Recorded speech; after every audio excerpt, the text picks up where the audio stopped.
And I'm Matt Hanna. And this is Horror Hour with the Hannas, where we talk about, we're talking about Twilight.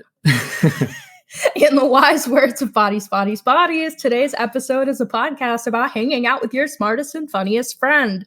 So we have a return guest coming on this podcast, our friend Anna. Hello.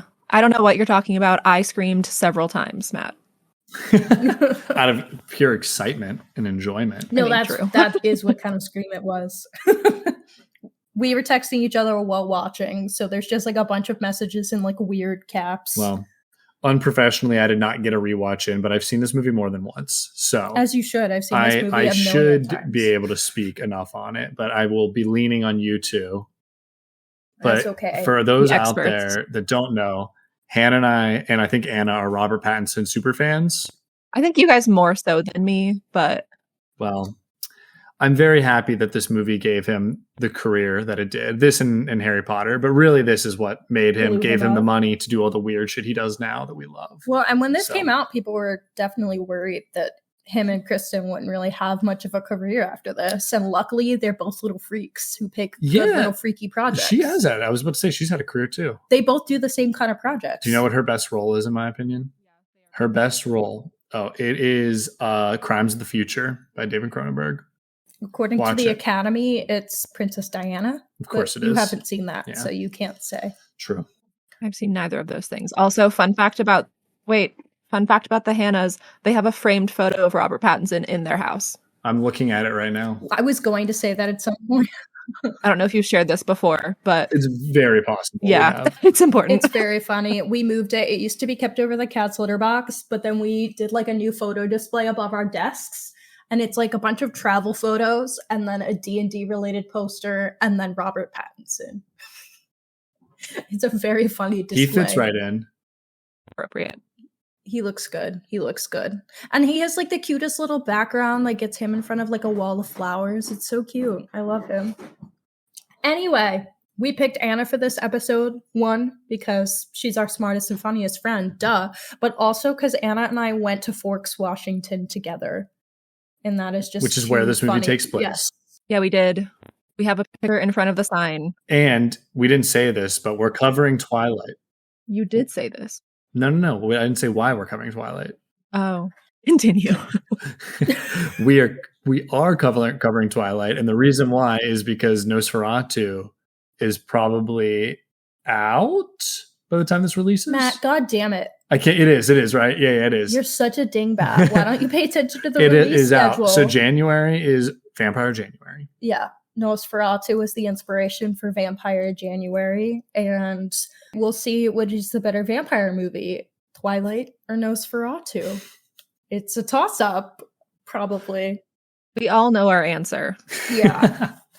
I mean, which one had a better baseball scene? Come on. We haven't seen Nosferatu yet. It could have a great baseball scene. Yeah, we're recording this before Nosferatu has its wide release. So, I mean, but that episode's going to come out first. So, it's exciting. I'm so excited. I could pee my pants with excitement, truly. All right. Well, what do we do first, Hannah? You got to give us some background on Twilight. Yeah, I have a lot of background because it's so funny. So Twilight came out in 2008. It was a film directed by Catherine Hardwicke based on Twilight by Stephenie Meyer, starring Kristen Stewart and Robert Pattinson. Duh. So, Robert Pattinson's major role before this, like we mentioned, was Harry Potter.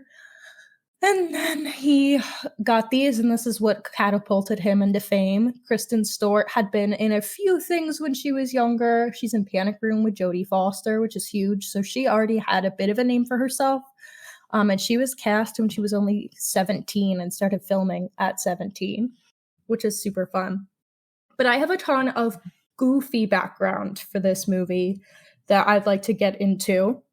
So first, as we know, in these books and films, Edward drives a Volvo. And if you read these books as a middle schooler, like I did, you were like, Volvos have to be the hottest car if Edward is driving a Volvo. And then you look up a Volvo and you're like, oh, a standard vehicle. Like, there's nothing special about this. And so Volvo was very happy to be a part of the production and provided cars for all of the films, as they thought it would help their brand be seen as cool for younger people. And they did see an increase in sales. I love that. That's so silly.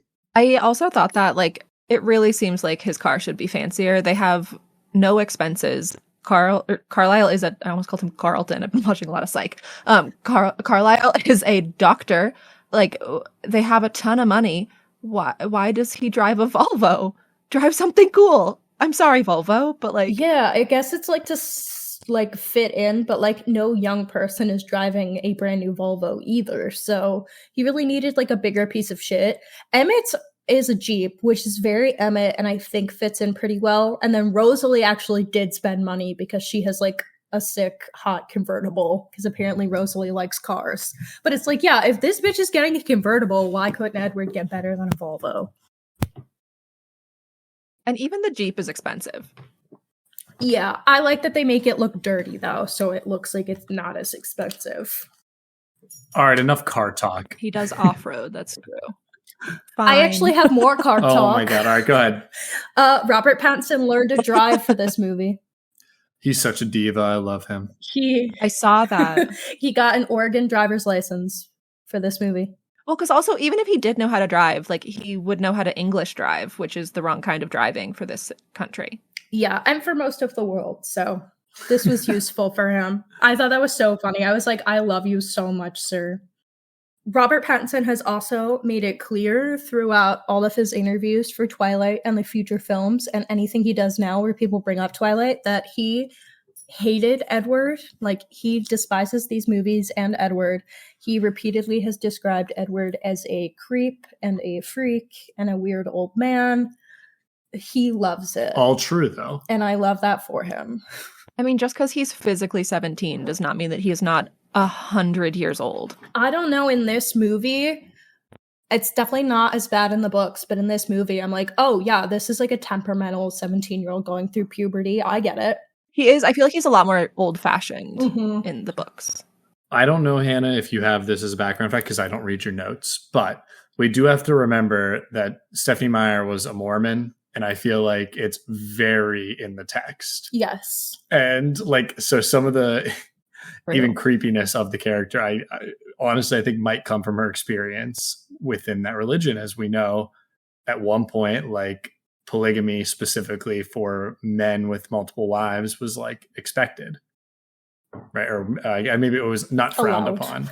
I think it was more than I think it was the norm, though, for a little bit at least. So, well, on that note, with her writing, there are parts in the book, which thank God is not in the movie, but it's relevant, so I have to talk about it, where Bella is getting dressed for their first date, and she's like, I have to pick out something that makes me look super cute.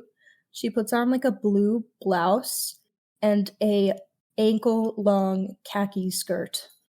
And it's like, I'm adorable. I was just going to talk about the long skirt being like the hottest thing Edward had ever seen, and I was like, oh no. It's so good. There's your Mormonism coming out again. And there's a scene where Edward is dressed super cute because Alice dresses him super nice. And I don't know what kind of pants he was wearing, but he is wearing a sleeveless white button-up. Hot. So I guess like a tank top button-up in white, which is hilarious. I'm so obsessed. So yeah, Stephenie clearly knows fashion. So back to movie facts, though, not necessarily about her writing. There are obviously some evil vampires in this that come in around like the 2/3 mark, maybe, is the real threat of this movie. And when they make their first appearance, they're all wearing little slippers painted like bare feet because they're filming outside and they're supposed to not be wearing shoes because they're vampires who don't need to wear shoes. That's adorable. But yeah, they're wearing feet slippers. They do that same thing for Captain America, the first one. When he runs around, he had to have like boots painted like feet. I think it's so funny and disgusting. Yeah. That's like kind of what they did in The Hobbit, only those looked like feet, but like large because they're hobbits, but like same concept of wearing feet over your feet. Yes. I hate feet, so double feet is unnecessary. Also, when Edward bites James during the big fight scene, the bite that he takes, James's neck, was made of ham and cheese. Tasty. Gross.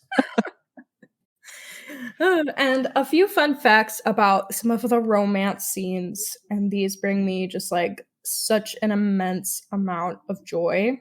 So, some more background about the romantic scenes-ish. The first scene where Bella and Edward talk like they could maybe be friends and like she doesn't smell really bad. They're in the cafeteria and Bella drops an apple, which Edward picks back up and then cradles in his hands. He doesn't just pick it up, he bounces it off of his foot. Yes. So, which is like, why did we need to do that? In one of the DVD special features, Catherine Hardwicke says that it took them 13 tries for him to get it right. He actually did it though. That's pretty good, I'd say. I know. And the reason why, again, was because they just wanted it to look like the book cover in his hands. And they were like, how could we like do that in a suave way? Obviously, she has to drop the apple and he needs to kick it into his hands. It was not very suave. It was not suave at all. I hated it. Although, I know we just said it took 13 tries. I do recall, I think it was the night we went to emo night, Anna, I kicked an onion to demonstrate that it shouldn't have taken 13 tries. And I got it pretty early on before I started like scattering onion pieces all over. That happened pretty quickly though also. Like you wouldn't want to eat an apple that somebody had just kicked. It'd be gross. Yeah. And onion was probably worse because it was like bigger and denser. So my bad. But it was the best option we had. So the other fun fact that I have, this is my favorite fun fact that I've ever heard for any movie ever. It brings me so much joy. So obviously the Twilight movies, especially this one, have a lot of lines that are completely ridiculous. And I have written down many, many, many of them. But one of the most ridiculous lines is when Bella is on Edward's back and he says, "Hold on tight, Spidermonkey." That line was not originally written in the script. Catherine Hardwicke had written a series of options for Robert Pattinson to choose from, including option 1, Edward, you're not scared of heights, are you? Bella, not that I know of. The most normal. Option 2, Edward, hold on tight. Bella, don't worry. Just like, what kind of writing is that, Catherine? This is where it gets really good. He's a director, not a writer. Yes. Option 3, Edward says, wrap your legs around me like a spider monkey. Bella, done. Done. Option 4. Option 4, Edward says, got a good grip? Don't let go. Bella says, not a chance of that, buddy. Buddy. These are bad. Pal. And option 5, Edward says, prepare for liftoff.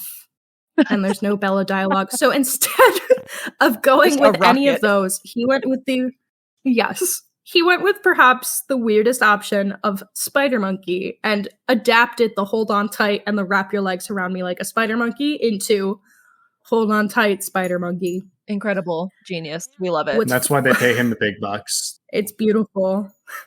And what makes it even funnier is I watched the DVD commentary like 3 years ago just because I was like bored. And he's insane, so it's hilarious. And Catherine Hardwicke is making fun of him for that being his choice. But like, also, ma'am, you wrote it. It was the best choice. It's iconic. We literally now have a shirt. Oh yeah, that's what I was going to say before. When we went to Forks, Hannah made us all shirts with lines from the movie, and mine was "It's the Fluorescence," which we'll talk about, I'm sure. And my boyfriend's was "Hold on tight, Spidermonkey," and that still exists in our house. Yes, mine says "La Push Baby." I'm kind of mad that we didn't do. What was Kiana's? Hers is Bella, how the hell you been, Loca, or whatever. Where the hell have you been? It's like, where the hell have you been, Loca? Yeah. Yeah, from New Moon. I'm kind of mad we didn't do How You Likin' Lorraine, Girl, or Look, Bella, it's a worm. It's a worm.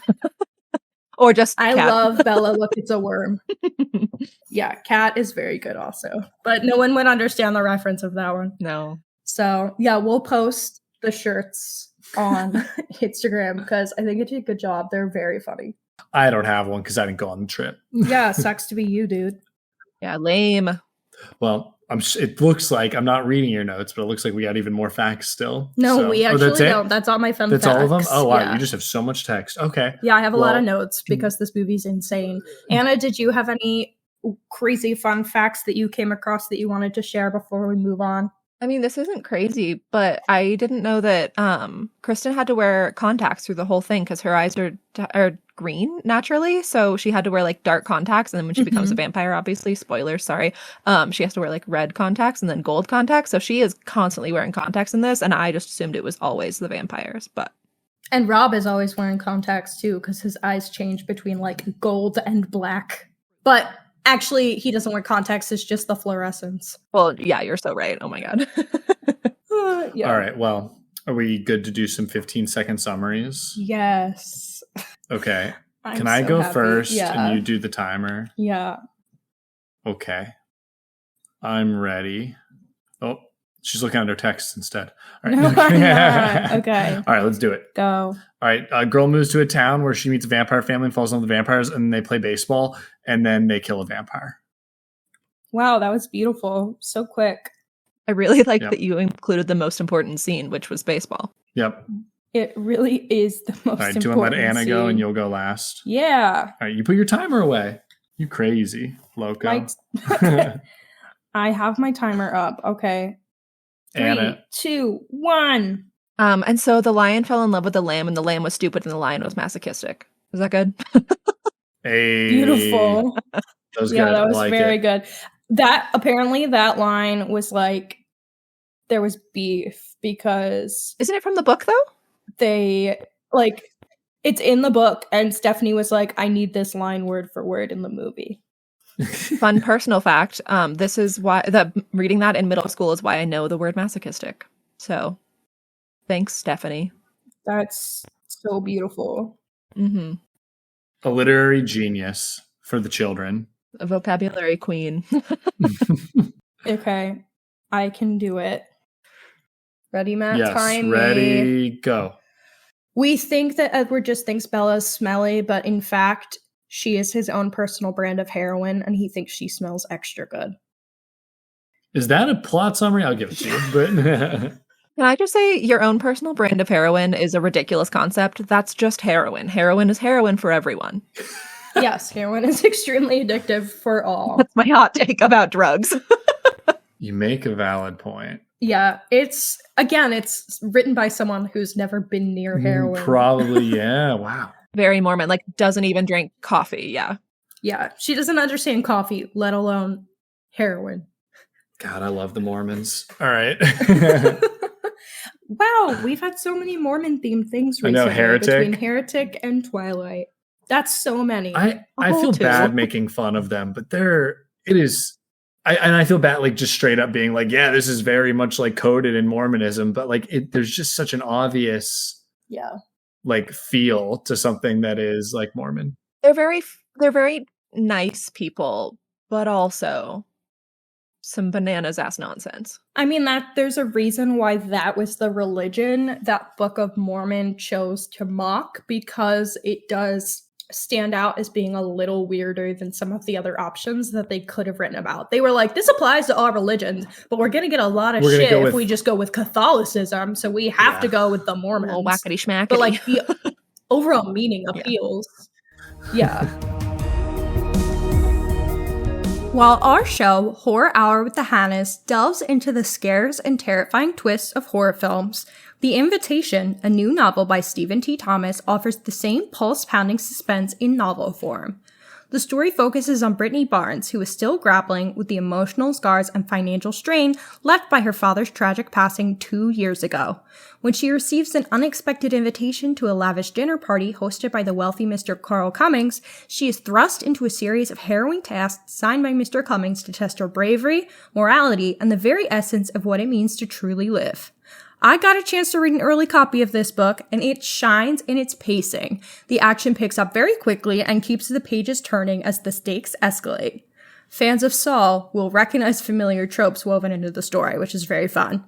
The invitation releases on January 21st, 2025, and it's available now for pre-order on Amazon. Link in the episode description. Looking for something to balance out your horror binge? When you're not diving into scares with us, check out Hometown Has-Beens. Ben, Ryan, Chris, and Jason are 4 lifelong friends from small-town Georgia who bring humor, nostalgia, and heart to every episode. Whether it's parenting misadventures, high school memories, or just good old-fashioned laughs, they've got stories for everyone. Subscribe to Hometown Has-Beens today and tell them the Hannah sent you. Okay, Matt, why don't you give us the full synopsis for all of the people who have never seen Twilight. I'm not even going to complain. I'm just going to start. Are you ready? Okay. 17-year-old Bella Swan leaves Phoenix, Arizona and moves to Forks, a small town located in Washington State's Olympic Peninsula, to live with her father, Charlie, the town's police chief. Bella becomes reacquainted with Jacob Black, a Native American teen who lives on a nearby reservation. At school, she finds the mysterious and aloof Cullen siblings particularly intriguing. She is seated next to Edward Cullen in biology class, but he seems repulsed by her. When Bella is nearly struck by a van in the school parking lot, Edward instantaneously covers a distance over 30 feet to put himself between her and the van, stopping it with only his hand. He refuses to explain his actions to her, warning her against befriending him. Jacob tells Bella about a long-standing animosity between the Cullens and his family, and the Cullens are not allowed on the reservation. Edward saves Bella again after doing research. She concludes that he is a vampire. Eventually, he confirms this, but explains that the Cullens only consume animal blood. The pair fall in love, and he introduces her to his vampire family. Carlisle Cullen, the patriarch, is a doctor at the Forks Hospital. Esme is his wife, and Alice, Jasper, Emmett, and Rosalie are the informally adopted children. The family's reaction to Bella is mixed, as some of the Cullens are concerned that the family's secret could be exposed. Edward and Bella's relationship is jeopardized when 3 nomadic vampires, James, Victoria, and Laurent, arrive, responsible for a series of deaths being investigated as animal attacks. James, a tracker vampire, is excited by Bella's scent and becomes obsessed with hunting her for sport. The Cullens protect Bella, but James tracks her to Phoenix, where she is hiding with Jasper and Alice, and lures her into a trap at her old ballet studio. James attacks Bella and infects her with a vampire venom.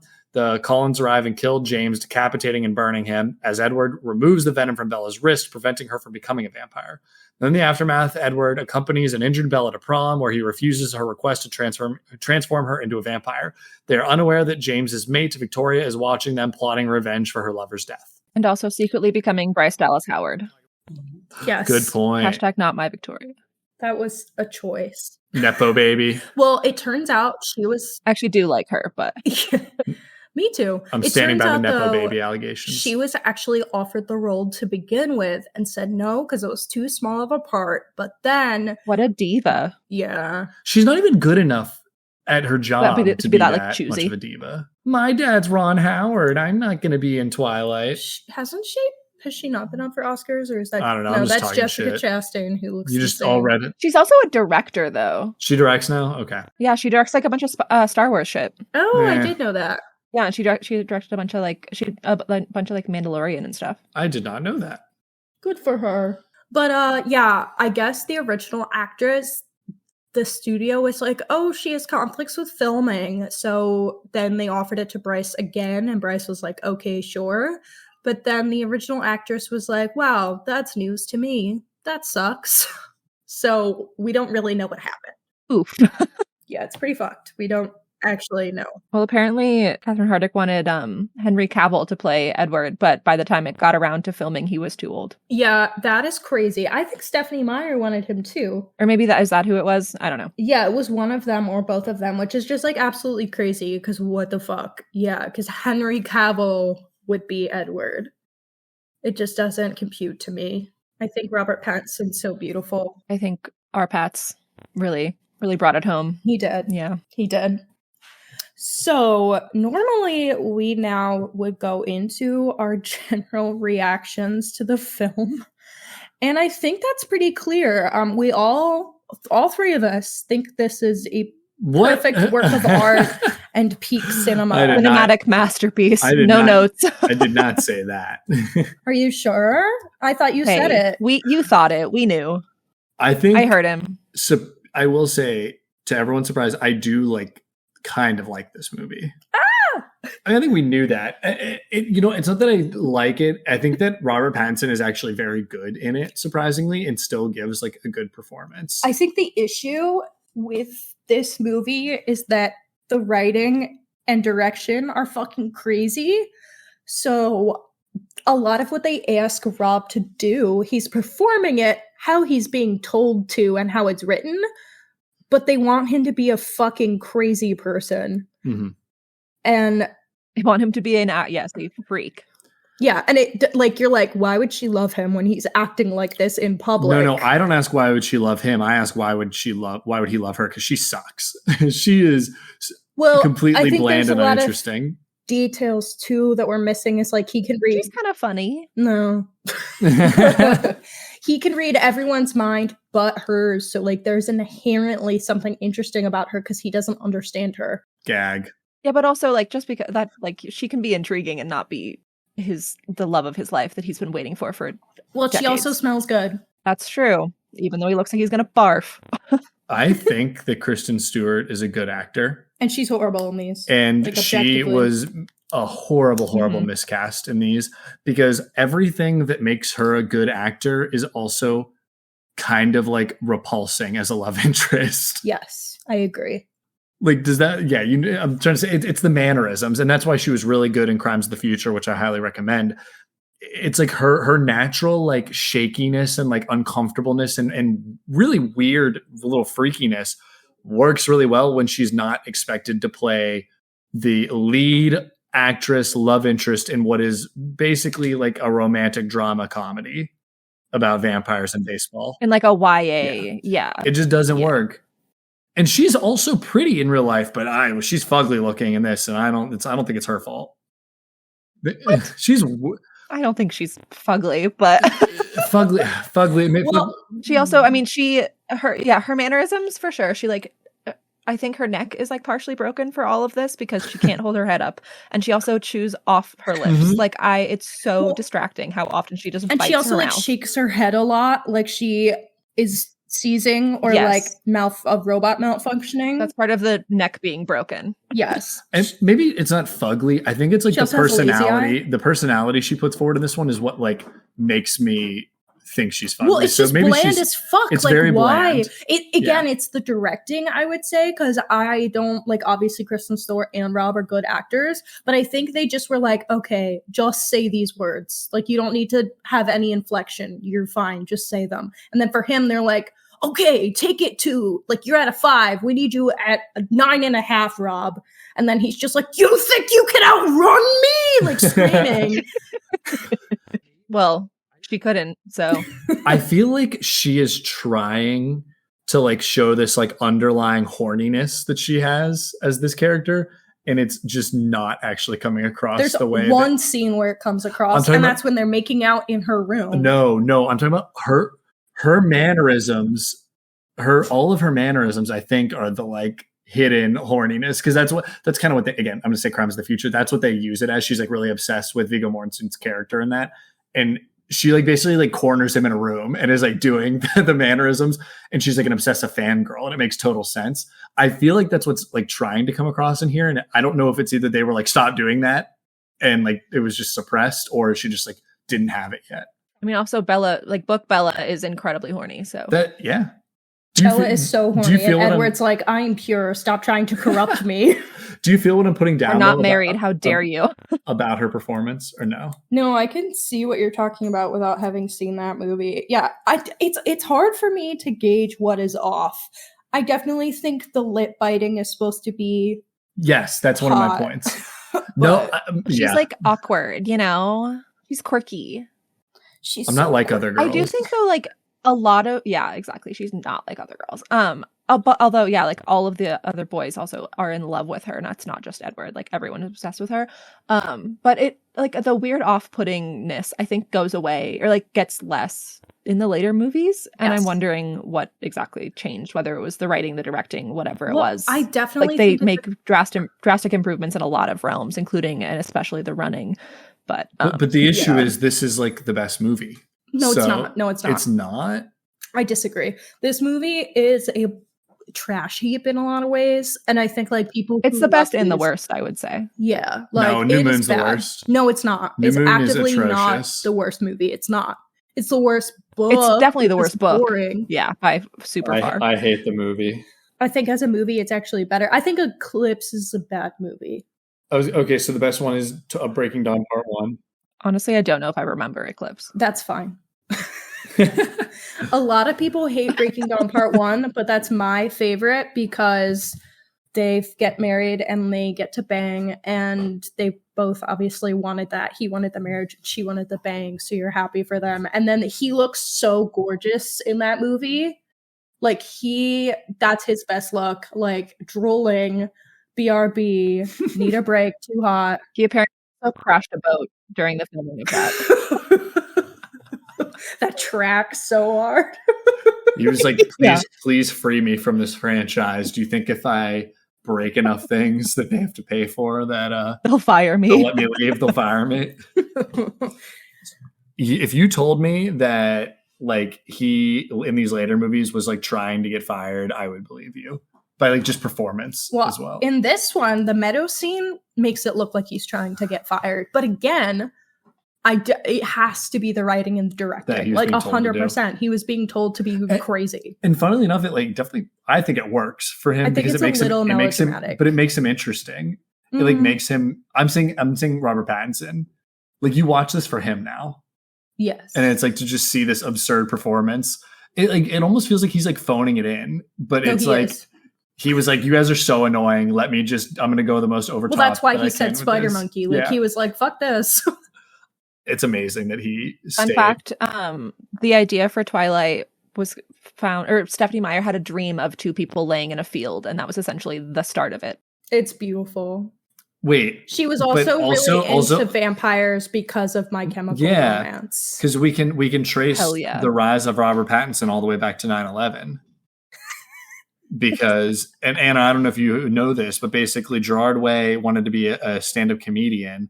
And after 9/11, whatever happened, well, when 9/11 happens, it influences him to make My Chemical Romance.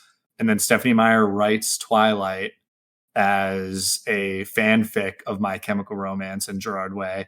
And then someone else writes a Twilight fanfic that becomes 50 Shades of Grey. And then Dakota Johnson becomes famous. And then Dakota Johnson cancels Ellen. So and now we don't have Ellen anymore. Is connected to 9/11. Yes. Can I just say, when you said that Robert Pattinson can be connected all the way back to 9/11, I thought it was a Remember Me reference. Well it's and then circle. It went entirely the wrong direction. Yeah. But anyway, also true. He can be connected in a lot of ways.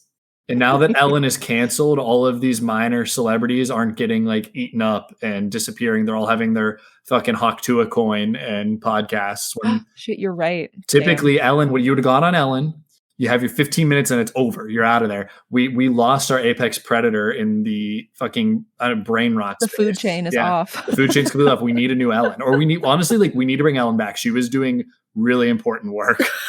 Well, she just had a Netflix special called like Canceled or something, where she talks about how she can't talk about anything anymore. Yeah. So she's already back. I need her back, like ending careers, not ending, but like, bringing them to their natural life cycle. I feel like she's just doing that to her own career over and over now. Bring her back. Give me Finding Nemo 3. All right. I'll take that. Yeah. Okay. Well, that's my rant about what? Ellen. This is the Twilight episode. I get a lot of filler I have to do in here. Okay. I also hear that jet fuel doesn't melt steel beams. So what are we going to do about that? Oh boy. That's a soapbox that we don't need. Funnily enough, like as an engineer now, I understand why those buildings fell, but I'm not going to explain all of it. Everyone can believe. We don't need to. You can believe what you want. No, I'm messing with you, and I know you don't actually think that, but like I always loved that whole thing, and then now I'm like sad that I understand all of it, so I can't just like promote bullshit conspiracy theories and say it. That is a good. You absolutely can. That's not knowledge does not stop you. But now it's more fun to explain. Like, well, no, this is like why it fell. Like a demo. Like I feel smart. All right, fine. That's not fun at all. No, that's not fun. Yeah. Okay, fine. No, it's way more fun to talk about how it doesn't. Anyway. The thermite was on the joints. No. Okay, Matt. Inside job. What in this movie do you feel works well to bring you joy? Is it exclusively Robert Pattinson? Okay. I'm trying to like remember, and maybe I'm mostly thinking of the baseball scene. I think this movie is like maximalist light. Like it kind of like maybe Baz Luhrmann should have directed this movie, is what I'm saying. That feels like an oxymoron. Yeah, it does feel like But I also kind of know what you mean. No, but I know what you mean, though. It feels like they wanted to do a maximalist style and didn't fully commit, well, which that's is sad. the Meadow. Like, his whole screaming, running around, ripping tree branches is giving maximalist Edward Cullen. And I wish that they had committed to the maximalist style, because this story is kind of a comic book story in some ways. It's like a comic book romance. And so, like, I think that maximalist style works very well with that. So like why not just fully commit, because the dialogue is maximalist, would we, right? I mean, at least the performance is. So it's like now let's match the visual style, let's do all of it, and then we actually have like a really fun time. So I think when those moments of that come instead through, it's just blue. When the moments of that come through, I think that's what like brings me joy as like a Baz Luhrmann fan. And I'm a Baz Luhrmann hater, so those scenes where he's like hamming it up or being extra dickheaded, I hate. You can't do. Like, they embarrass me. I will say I'm a Baz Luhrmann fan, but I tried to watch Romeo plus Juliet and I made it 10 minutes in and I was like, I just can't do this. Yeah. But I really like Elvis, and that's pretty much it. That makes me a Baz Luhrmann fan. No, it doesn't. It means you like a single movie. Well, super fan. I like the Elvis movie because I'm obsessed with Austin Butler's accent and the fact that he couldn't stop doing it. It's great, and he's great. Austin Butler and Robert Pattinson should do a movie together. They could be like brothers. They're like very similar. That would be fun. Hannah's making a face. I'm trying to process if they are supposed to. I don't think. I mean, they're both like up and coming stars. He's doing a movie with Zendaya, so I think I associated her and Austin Butler because of Dune, but I don't think he's in it. I think it's just Rob and her. R.I.P. Whatever. It's the coolest fucking story I've ever heard. I know, it was so good. It was so detailed too. So that's a super bad quote. I'm not actually being mad to Hannah. We were watching a clip from Superbad. All right, we're all over the place. Let's move. Part of what I really like about these movies is I think the dialogue is incredible. And I think part of that is obviously choices like Robert Pattinson's to say things like "Hold on tight, Spidermonkey." I think part of it is Stephenie's original dialogue being horrible and bananas. And part of it is also, just how they wrote the screenplay. For example, I noticed a lot of parts where like they wouldn't use contractions, where it would be like, "I do not care" or something like that, where it's just like it feels so awkward. And again, because I think Kristen and Robert are talented, it doesn't feel stilted, but it just sounds off, especially if they're supposed to be teenagers. Like I think it's the lines that come directly from the book. It's Shakespearean, if you will. I will not, actually. I will not. So some of my favorite lines that I decided to write down include "How you liken the rain, girl," because that is cinematic genius. It's the fluorescence. As he flicks rain onto her from his hat. Yes. It's the fluorescence, as we discussed, when Bella is like, "Why did your eyes change color? Are you wearing contacts?" And he gaslights the fuck out of her and says, "No, it's the fluorescence." Literally, just say you're wearing contacts, you idiot. Yeah, like, what is so hard about that, you moron? So that's good. Bella, look, it's a worm, is really impressionable to me. That's Eric. He's holding a worm on a stick, and he puts it in Bella's face and goes, "Bella, look, it's a worm." What was going on this set? Was there a script? Like, in fact, it was a worm. It was a worm. He was right. Yeah. There's also a part where he chases what's-her-face around with a snake also. Yeah. So.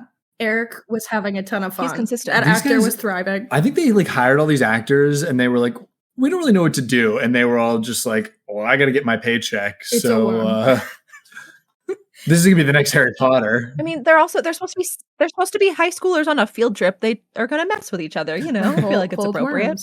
Yeah, that feels like me, honestly. I relate to Bella. Look, it's a worm.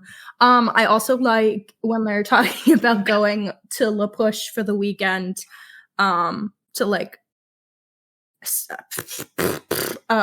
what's the sport that surf?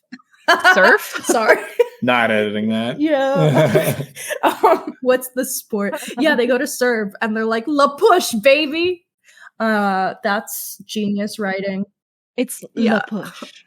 And then I'll go if you stop saying it. What? That's what it's called. yeah. And then she asks Edward to go and he says it's too crowded. And then they show it and it's like a completely empty beach. Genius.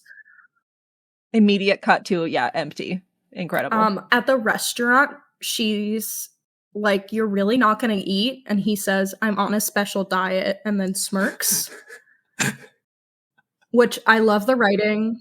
He is. Again, he's telling the truth. It's like, that is actually a good line. Like, that's funny, because when you know, you know. But he also smirks at the end of it, and it's really hot. Like, I love when this man smirks. It, like, does something to me. That's when the actual, like... His smirk at Jessica when he first enters. Oh my god, because it's when she's talking, she's like basically like, I don't know why he's not into me kind of thing. She's like thinking about him. That's when they actually like let Robert Pattinson's acting like creep out just a little bit. Well, that's how he would, like, that's him genuinely like, this stupid bitch. That's how he got cast as the Batman. I like the smirks. Yeah. I love the smirks. They're so good. Robert Pattinson in the... I support it. Because, all you can see is his mouth. Robert Pattinson in the Batman did more acting with just his eyes than Christian Bale did in all of the Dark Knight movies. I'm sorry. I agree. Whoa, hot take. It's not. But it's not a hot take. People are just afraid to say it. I'm not afraid to say it. Guys, people just love... People are scared. The Dark Knight series. They do, and I don't super get it. Okay, Hannah, keep reading your lines. Yes. Get to Cat. Yeah, when they're in the restaurant and he's talking about what everyone's thinking about, he's like, money, sex, money, cat. And he makes a face there, too. And the guy looks so happy thinking about his cat. I know. And Rob happy. looks so happy to be thinking about this man, thinking about Cat. It's so cute. I love it so much. The poor person that he's clearly on a date with. Yeah, when he's not thinking about his date, he's just thinking about Cat. And then when they're getting out of the car, when he's wearing those sunglasses and like puts his arm around her, and he's like, "We might as well go anyway. I'm already going to hell." I was like, "Yes, King," and he looks so hot. I love it. Oh, it's so good. Is she even Italian? Her name's Bella. Oh, we made Italiano. Is this podcast just become reading every quote we like? I am almost done. Yes. She catches him in her room, or he comes in and is like, "I like to watch you sleep," or whatever. And she's like, "Do you do that a lot?" And he goes, "Just the past couple of months." Like, yes, he does do that a lot, but he says it like, no, not that often. I'm sorry, if you've done that one time, that's too many times. Oh wait, can I do a quote? Yeah. You haven't done "This is the skin of a killer," Bella. Oh yeah, I did skip tit soak. Tit soak. That's a good one. He's got the sparkles. Yeah, that, if you're on the Twilight shitposting Facebook page, people just post tit soak all the time. TITSOAK. Oh, okay. People have like gotten that as their license plate and shit. It's good. It's hilarious. I do really love it. Something I really appreciate about these movies is all the people that love them know that they're bad. Yeah, there's not anyone delicious. Who thinks they're good. These movies, at least this first one, is the perfect example of delicious garbage. Yes. It's like, like guilty pleasure. I wouldn't go that far. No, also, yes. I would.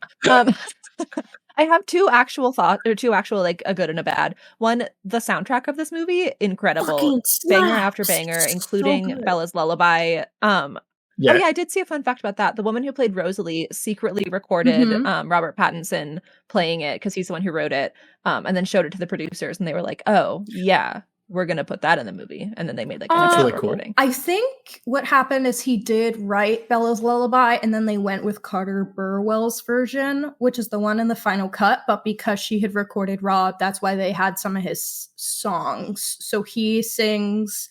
There's like a song faintly in the background of the restaurant scene where they're talking about Cat, and then there's a song during the mirror like ballet studio fight that's him singing in the background. But yeah, he is in this, and he said he was kind of like nervous, embarrassed, but was like, okay, well, whatever, fuck it. I love him.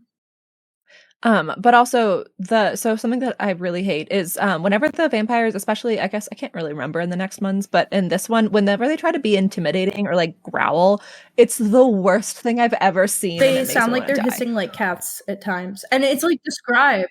They're like hissing, and then like when he tries to save her from like a bunch of rapists, he like kind of just bares his teeth, and then what? Like I don't know. It's just not. It's not it. He's like Colin Robinson, energy vampire, baring his teeth. He big meeches. No one knows what that means. Is that not a thing? No, that's just a thing with him. That's just a joke that you have. It's not me. She means that they stance up, like he stances up all weird, like and makes stiff, himself look like wider. He's trying to look big, except it's Robert Pattinson who refused to work out for the movie, so he's not big. Very fun. Like he's just there posing, and his teeth are out. Apparently, Taylor Lautner almost got fired before New Moon, but then he like bulked up insanely, and they were like, "All right, you can keep your part." Too small. I've heard that. Yeah, well. They were like, "We need a big boy," and he was like, "I will be big boy. Don't fire me, please." Yeah, he like promised that. He was like, "I can get jacked." Also, his wig is so funny. Little shark boy. Side note: Kristen ends up wearing wigs in some of the later movies. Like in Eclipse, her hairline is atrocious because she's wearing a wig because she was bald at the time due to filming another movie where she shaved her head. But in this one, it's not actually all her real hair either. They have like pinned in pieces and like extensions because they thought it would keep like getting her makeup and her hair done faster. Fun fact. So everyone slams her hair in later. Oh, and it's fun. Speaking of makeup, the line around Esme's forehead is atrocious. Also, like all of the male vampires all have stubble because they're like adult men that are supposed to be 17 to 23. And they have like the white makeup over top of the stubble, and it's just it's not good. They need to take more advice from like drag queens because I've seen people on RuPaul's Drag Race cover their beards so much better. So you can't tell me though. This movie had enough money. It didn't. Enough that was the problem. This movie money? Didn't have a huge budget. That's why some of it's fucking weird. I was gonna say like the makeup thing and the stubble feels like a stylistic choice. Like it really feels like they did this on purpose. No, this was budget problems. A lot of it. Like that's why the running is weird, and that's why the sparkling is weird because they were like, we literally can't afford this. Yeah, like a lot of those weird things get fixed later on because after the first movie was such a success, they had a ton of money. Like apparently the first one was out for a day before they greenlit the second one. So like they could kind of make all of these changes that they couldn't do in the first one. But also, so Hannah, I texted you when I was watching about like when the three bad vampires like come into the baseball scene, it looks like they're on one of those like moving walkways from an airport, and they actually were, which is why it again just looks terrible. It's because they have like a magic carpet. I was gonna say for me, I think that's what makes this movie that's what makes this movie good is the really goofy, unique shit that it goes for, which is why, and we have to talk about the baseball scene. I wish that the rest of the movie went with the same tone and energy as the baseball scene, because it feels like that's the movie they like wanted to make, and maybe they just weren't fully committed, but like didn't have money to make. Yeah, I think the tone of this story, though, and stylistically, the whole movie could have been like that. Could have been like the Speed Racer movie, you know? Like, yeah, the baseball scene is truly a work of art. It's fantastic. My favorite scenes that's been put to film, and I mean that ironically and unironically. I just think the choreography is so fucking funny. The lines are a little goofy and maximalist, but it's hilarious. The lines are insane. My Monkey Man and what was it? Nice Kitty. Yeah, they're making fun of they're like, Rosalie, don't be a bitch, and Emmett says, nice kitty. I like when Alice pitches from the stretch by doing a ballet move where her leg goes over her face. Oh, it's so good. Whenever anyone does an Alice costume, if you're not flexible enough to do that kick, you really shouldn't do the costume, because I think it's an integral part of the pose. Yeah, you just can't do it. Didn't Jackie do that? Jackie used to dance, so okay. Yeah. Jackie's been through some shit. That whole I can't movie expect. That whole scene is like very famous for a reason, and it's because it like, I feel like at first everyone's like, this is so goofy, but like as time goes on, it's like, this is awesome. Well, like, also the very concept of vampires are so strong they can only play baseball when it's thundering out because it makes so much noise is hilarious, and the song choice. But yet the baseball bats don't break. Yes. This is a great point. And they don't like explode the balls that are stitched together. Yeah, there are points made here. I just love when she's like, that has to be a home run. And she's like, Edward's really fast. Edward's very fast. Hey, it comes back later. It's just foreshadowing so he could run to Arizona. We cannot. I don't buy it. We're actually going to say that it might be foreshadowing. No, right. It's not that he runs to Arizona. It's that they're driving, but clearly at some point he gets out of the car and he gets there faster than everyone else because he is extra fucking fast.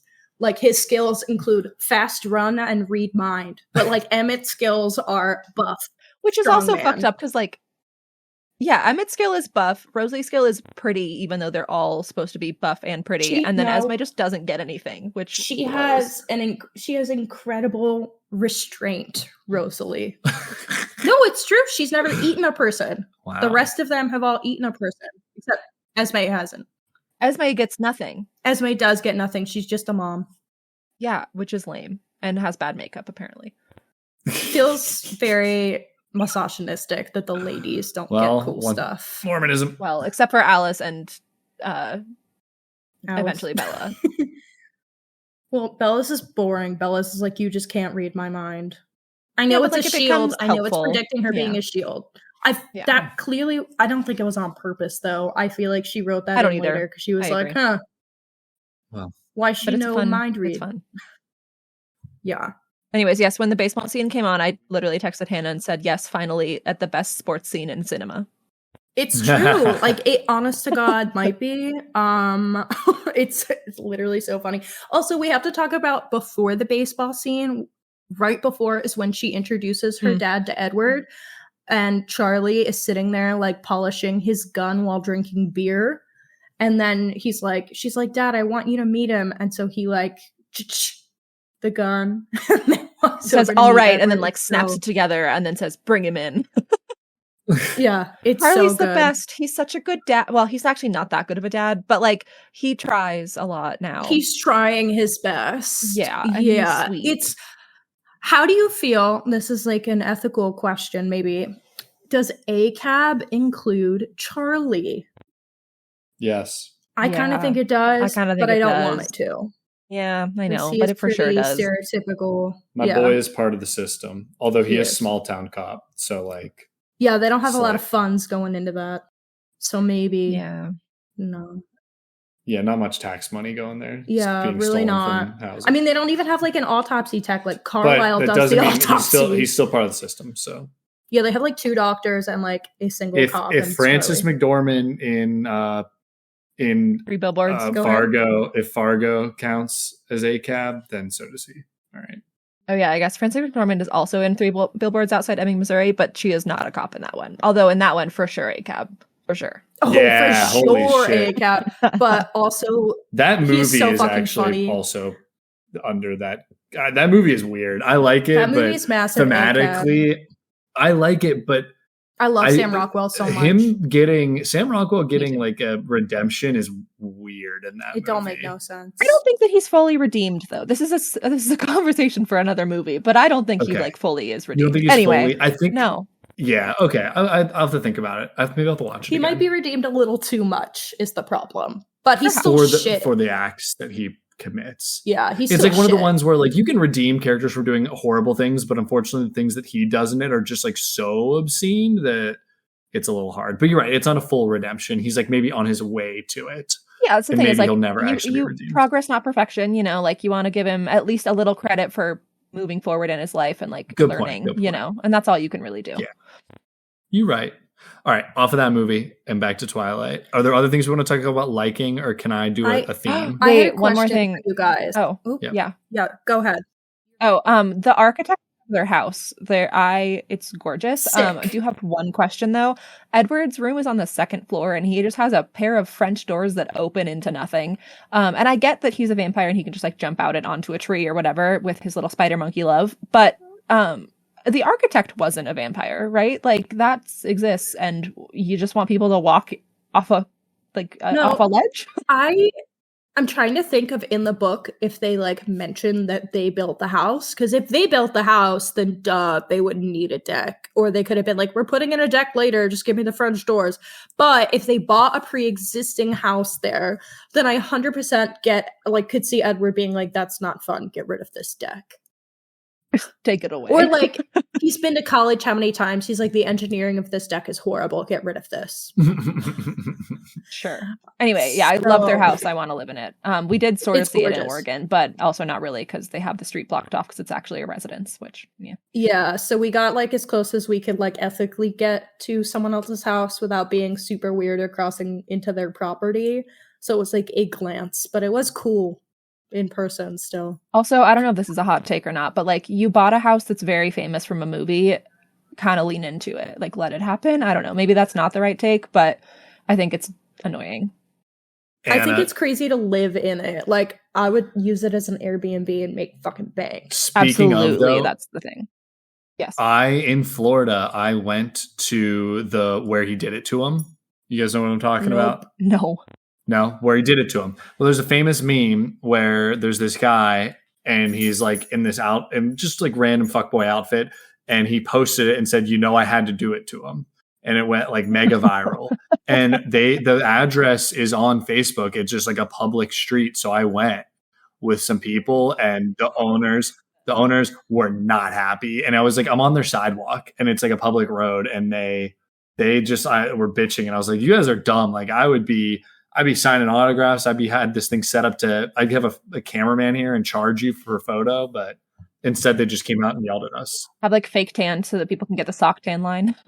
Yeah. Oh yeah. You know the photo I'm talking about now. I just looked it up. Because also like where that is, because the Cullen house is like kind of up a little hill, sort of like it's a long driveway. So I get that they can kind of like rope that off or whatever. But like the had to do it to him thing, that's just a sidewalk. Like you have no claim over that. It's just a sidewalk. Get out of here. Put up a fence. And when we went, yeah, they were unhappy. I think that kid went to jail or something. I remember that being part of it for something else. But they were like, don't post our address anywhere. And we were like, ma'am, if you type in where he did it to him on Google, it comes up as an address. Like, oh my God. Yeah, buddy, that ship has failed. Like maybe you should get Google to take it down. I don't know if anybody taught you that the internet is forever, but Well, you were going to ask us a question, Hannah. Yeah, I was going to ask how you guys feel about the narration. Dog, I don't even remember. So ask Anna. Yeah. I kind of like it. I know you don't. I despise it. I kind of like it. I think it's so fucking awkward. And I was reading about why they did it, and they were like, well, I was going to say, like, I think they do it a lot with, like, adaptations from books, because I think it's kind of lazy. Yeah.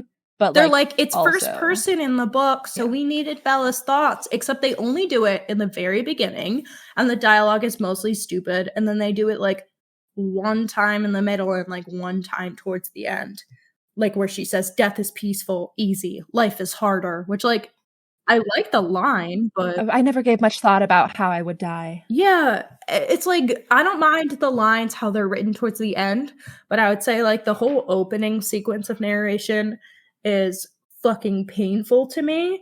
And then it's like she's in the house and we meet Charlie and she's like, one thing about Charlie, he doesn't hover. And I'm like, wow, that was beautiful. Like, why did we need that? Like, we get that if he leaves the room. Like, we didn't need you to say it. I like it. I think her line reading is super weird, and it's a stupid line. So it enrages me. I like that, too. I'm not saying it's not a stupid line. I like it. He doesn't hover. Yeah, that was my question, is how we felt about that and how it fits into the camp of the rest. I think when you consider that the rest is corny and campy, it fits, but there's a reason why they didn't do that or the blue filter in the rest. For the rest of them. Yeah. Yeah. I think it just adds to the first one being the best and the worst. I agree. It's so funny, like Breaking Bad was like Mexico is yellow and Twilight was like if it rains it blue. It blue. It really is. And it's so offensive to me because it's filmed in such like a beautiful area and they were like let's just make it all blue. There are still some like really beautiful shots though. Yeah, there is, but they think about how much prettier they'd be if they weren't blue. Blue. Yeah. I like blue, but well, I don't know if I can talk about Twilight much more, but I have one theme. I could write a fucking thesis on this shit. Well, I said I have one theme, and then I think we can get to favorite scenes ratings and being done. Okay, what's your theme, Matt? So it goes back to Mormonism again. I don't know. No, I think this one's good. very prominent. It's interesting. So throughout this series, Bella is like, Edward, turn me into a vampire, please. It'd be so much better. And by all regards, everything about being a vampire is amazing. Mm-hmm. You don't age. You stay beautiful, you know. Mm-hmm. The metaphor for virginity. You get superpowers. You do all this other stuff. The only thing that's bad is Edward goes, you'll go to hell. You'll lose your soul. Right? You won't have a soul. Is that what it is? That's the only downside. No, I would argue that there are other downsides, but that's the worst one, Edward. All right. Well, for the most part, they're like, the way it's like written in the movie is like, you won't have a soul, which is for a Mormon woman, the absolute worst possible thing that could happen to you is you don't have your soul anymore. Meanwhile, it's like, well, they all kind of love each other. They have this wonderful found family unit. They all have superpowers. They're beautiful and don't age. They all seem like they should, by all means, be happy. You have eternity to like learn anything you ever want to. That's why like they're all incredibly smart. They all know like all of the languages, all of the instruments. Like they're loaded. Yeah, they're also loaded. Hannah, is that like a real thing about the virginity? Because I think that's really interesting. Like to her, sex is the end all be all, and he's like, you have to wait. Like all of these things will be amazing. We have to be married. We have to be married, and he makes her be married to be a vampire too. Like I think for him they're so heavily correlated because being a vampire is so I think it's somehow to him if you have sex before marriage you lose your soul is what I'm understanding the theme literally is. Yes, so that's what we sold to a bunch of people in a blockbuster movie. Well, and it's funny because Bella's like, I don't agree, and then they all got so horny about it. There's like endless fanfics. It created 50 Shades of Grey, which also it's just like, it's the horniest thing in the world. Well, that goes back to Mormonism because like that's a big part of it is being very, very horny and never acting on it. And not being able to until you get married at 19 because you're so horny. So what part of the Twilight series do you think is soaking? Hit soak. Well, my theme that I wrote was in the wise words of Fast and the Furious, family. Fine. It's always the theme. There is Family's a literal line where Rosalie's like, what is she to me? Like, why would I help her? And Carlisle says, Rosalie, Bella's with Edward. Which also like, dude, regardless. Yeah, like don't be a dick. Like there's a person hunting somebody that you personally know. Like, yeah, you should probably care either way. Like don't be a bitch. But yeah, Carlisle says, Rosalie, Bella's with Edward. She's part of our family now. We protect our family. And I was like, wow, Carlisle, you summed up the point. Twilight, Fast and Furious, Malignant crossover when? Matt, we've covered a lot of movies where the only thing we could come up with was Howard's family. Beetlejuice. Family. So, yeah, I think a lot of it.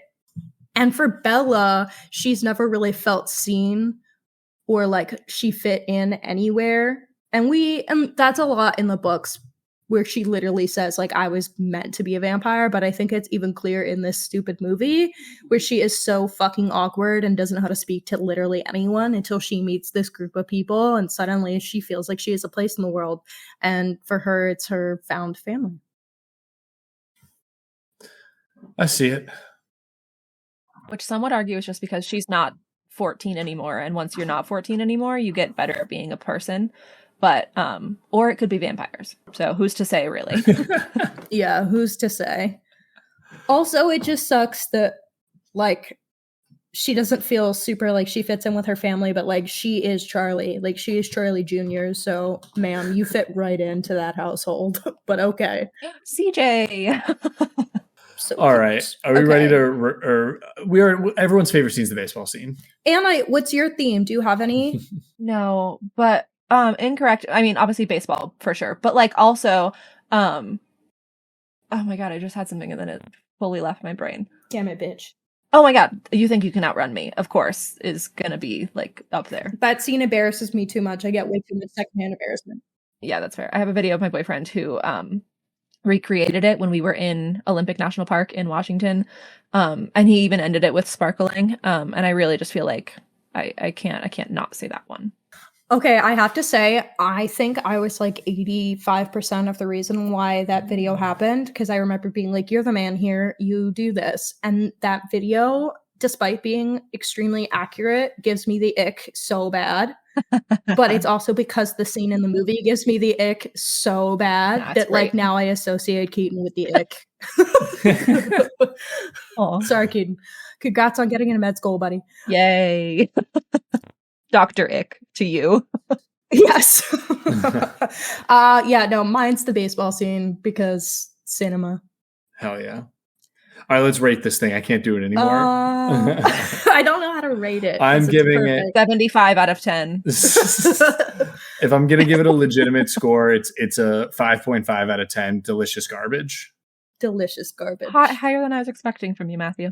Oh, I do like this movie, in quotes. I was expecting you to say like 3.5. No. This movie has like somehow has like some artistic merit. I feel crazy saying that, but I feel like it kind of does. Are you going to get your like filmy card taken away if you say that? No, there are a lot of, I feel like a lot of people actually kind of stand behind the uniqueness and like interest of this movie. But I don't know. I mean, that's a great question. Anna, what about you? You also have to admit it started a cultural revolution. Yeah, for sure. And I kind of like people liking something through its campiness and badness, which I think in a lot of film space today, people are actually really terrible at admitting that the thing they like is not good. Yeah. Does that make sense? Yeah. I know what you mean. Yeah. Like there are times that we can say like, and I with some superhero movies, with some IPs that are like big, like it's okay for this not to be a master of like film and cinema. You can say like, this is delicious garbage and I enjoy it and it has some merit for these reasons. But like when it is something that's kind of unique and interesting, that's better than it just being something bland that is trying to like really work off of some existing IP that doesn't take any risks or has any like unique values. That's all I'm saying. Values wasn't the right word. I will say also like Stephenie Meyer's interpretation of vampires like is actually unique. Like it's not all just stolen from other things. Like she has some concepts that like it's crazy, but it's fun. Yeah. And there's also, there's like the lore with the wolves and everything that comes in, and like there's other vampires around the world that comes in, and like, I don't know, I think it's interesting.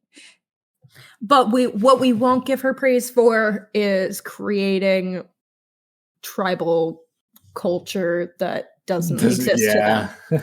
Like, and the fact that the Quileute tribe is mentioned how frequently and made no money. Yeah, like either include them for real or make up a tribe. Like, I don't know. Yeah. And like maybe we shouldn't make up info and lore about a group that already has suffered enough, but you know, don't need to get on that soapbox. Give us our ratings from you two. Anna, what are you thinking?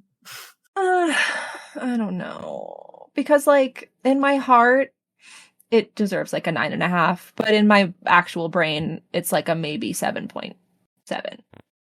Reasonable.